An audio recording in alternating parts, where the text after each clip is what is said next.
My name is Paddy Houlihan. I'm an independent councillor for South Dublin. I'm a former UFC fighter. I run a facility here in Tallaght, a massive martial arts facility that goes all the way from wobblers, little 4-year-olds, to all the way to professional athletes.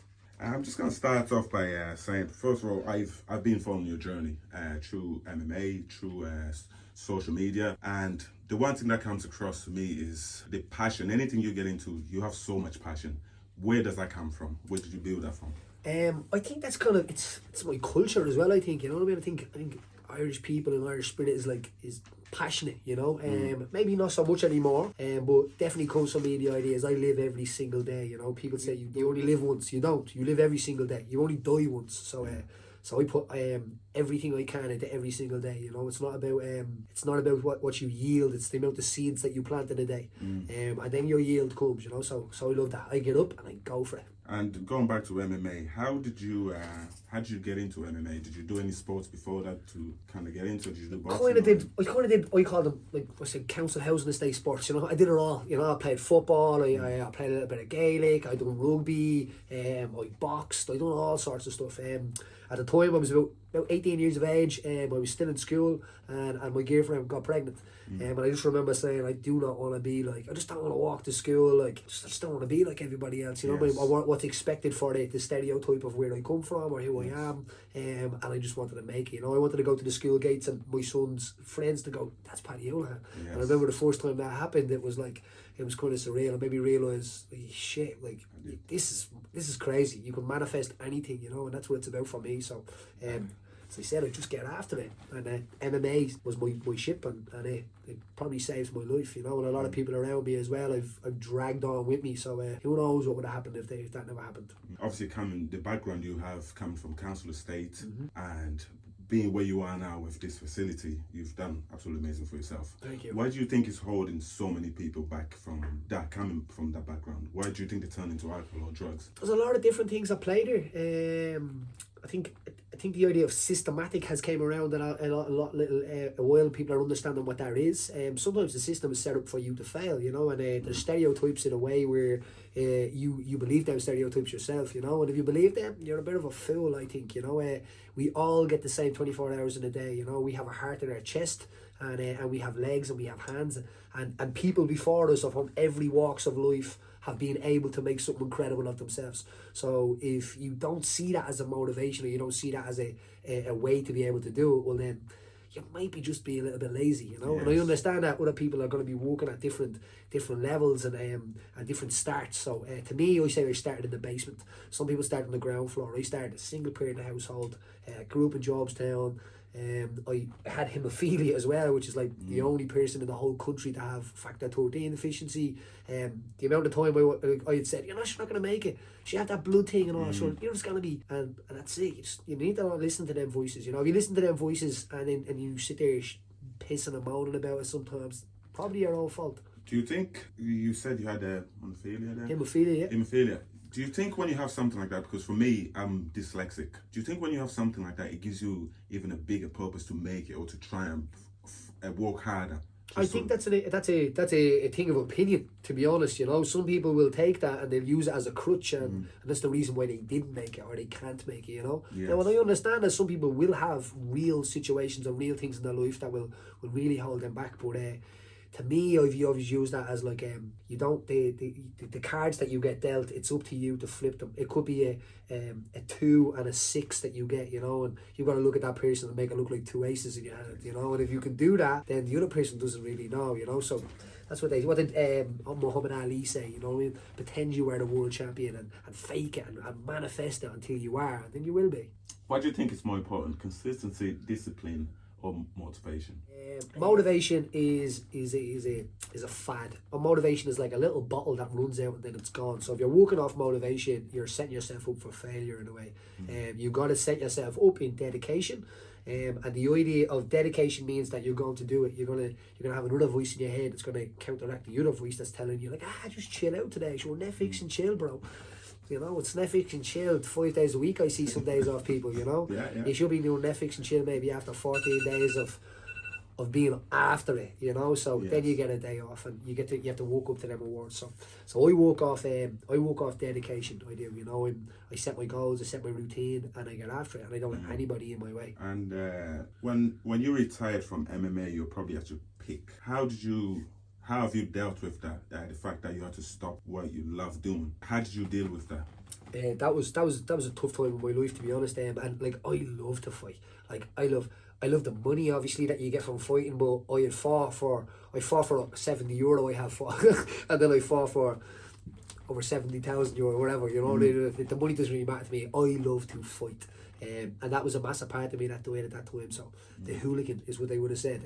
He's still in there, but that guy that, like, I draw that line on the ground, I walk out there, and you put anybody in front of me, and I will fight them. You know, there's no quitting me. To be able to let that die and know that I was never going to get that phone call to be going to, I don't know, I could be flying to Vegas or Boston or something to fight some guy that I don't know. Other people, that would be terrifying. And it is terrifying, but it's like jumping out of a plane terrifying, you know. So, Yes. it was tough. We could have ended up on a bar stool somewhere. I could have, as I said, took it as a crutch and used it. But I didn't. I used it as that fuel. I seen what it did to my life as a working class lad.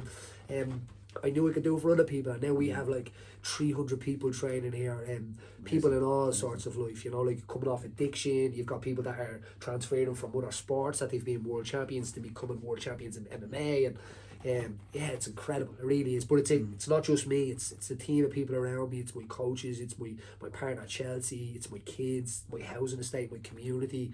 I couldn't do it without all of them. You're in a position now where you're dealing with a lot of kids. You're training a lot of kids that are looking to get into MMA. You've been close friends with one of the most famous person in the world, one of the most sports person in the world, that being Conor McGregor. Do you think some kids are getting into the sports for the wrong idea? Obviously, watching his journey, he go big so quickly, and he's done so much, which is amazing for him. But do you think some kids are thinking it's that easy? I can just get into MMA and make shitloads of money.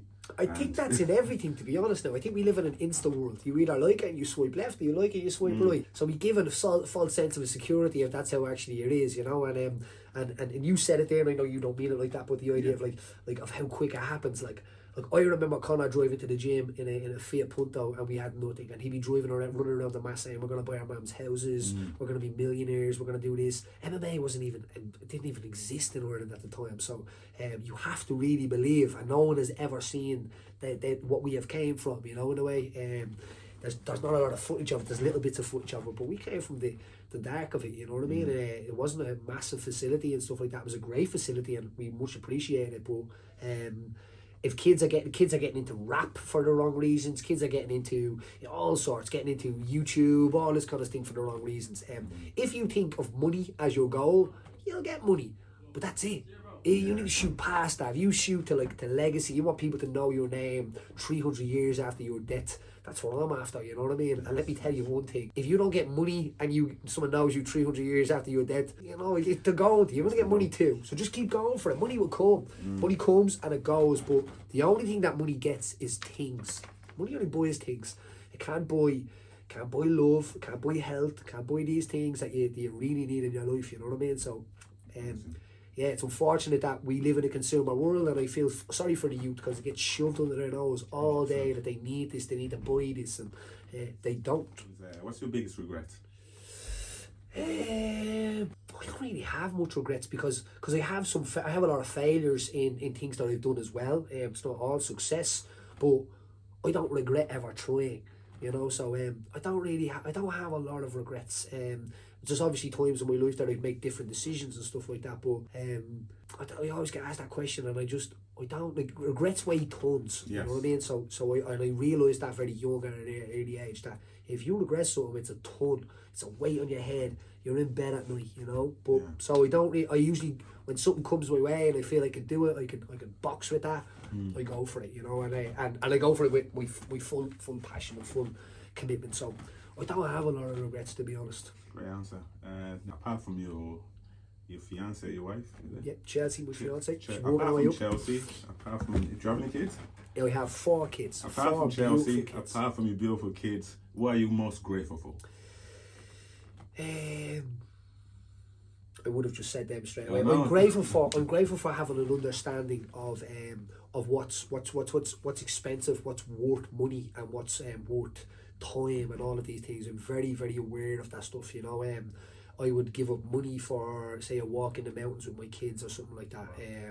I love that, you know. I love that kind of idea. I love to be able to teach what my grandfather taught me, and teach traditions, and I love different cultures. I love the idea of sharing cultures. I love sharing my own culture. If someone could sit here, I would talk to them about Irish history and Irish folklore for weeks and weeks, you know, until they got sick of it. But yeah, so I love my ability to be able to be connected to my culture and my traditions, and to be able to share other cultures and traditions, and understand what's worthful in life, you know, what's worth it and what's not. You've gone through what you've gone through. You are here now. If you had a chance to go back and speak to your 10-year-old self, what would you say to him? But you know what? That's crazy. I was thinking of this last night, and Yeah. it was just I was like, I have my memories go back. Like, I remember being in creche. I remember sitting down eating slices of cheese in Bernardo's as a kid, and like I have a really deep memory of that. And I was actually only thinking last night of like I'd hug that kid and I'd say to him, like, you're gonna be all right. You're gonna be all good. Like, you know what I mean? I know you worry. I know you panic. I know you worry about your mother and finances and all this, and you want to go and get it for them and change everything. And there was a part of me that could have went either way. You know what I mean? In a way, like, where that's idea was, it wasn't all good. Like, it could have been a time where I could have hit a bad road and still kept the same motivation, dedication, and passion to it, but it wouldn't have benefited people around me like I have benefited people around me. So, I'd hug that kid and I'd say, stay with the road that you're on, and keep going, mate. You're going to be all right. I'm getting emotional there. Pat, I just want to say thanks so much for taking your time out and doing 7 questions with my cabs. Yeah, that's it. Thank you very much. Thank you, my man. Damn, that last answer.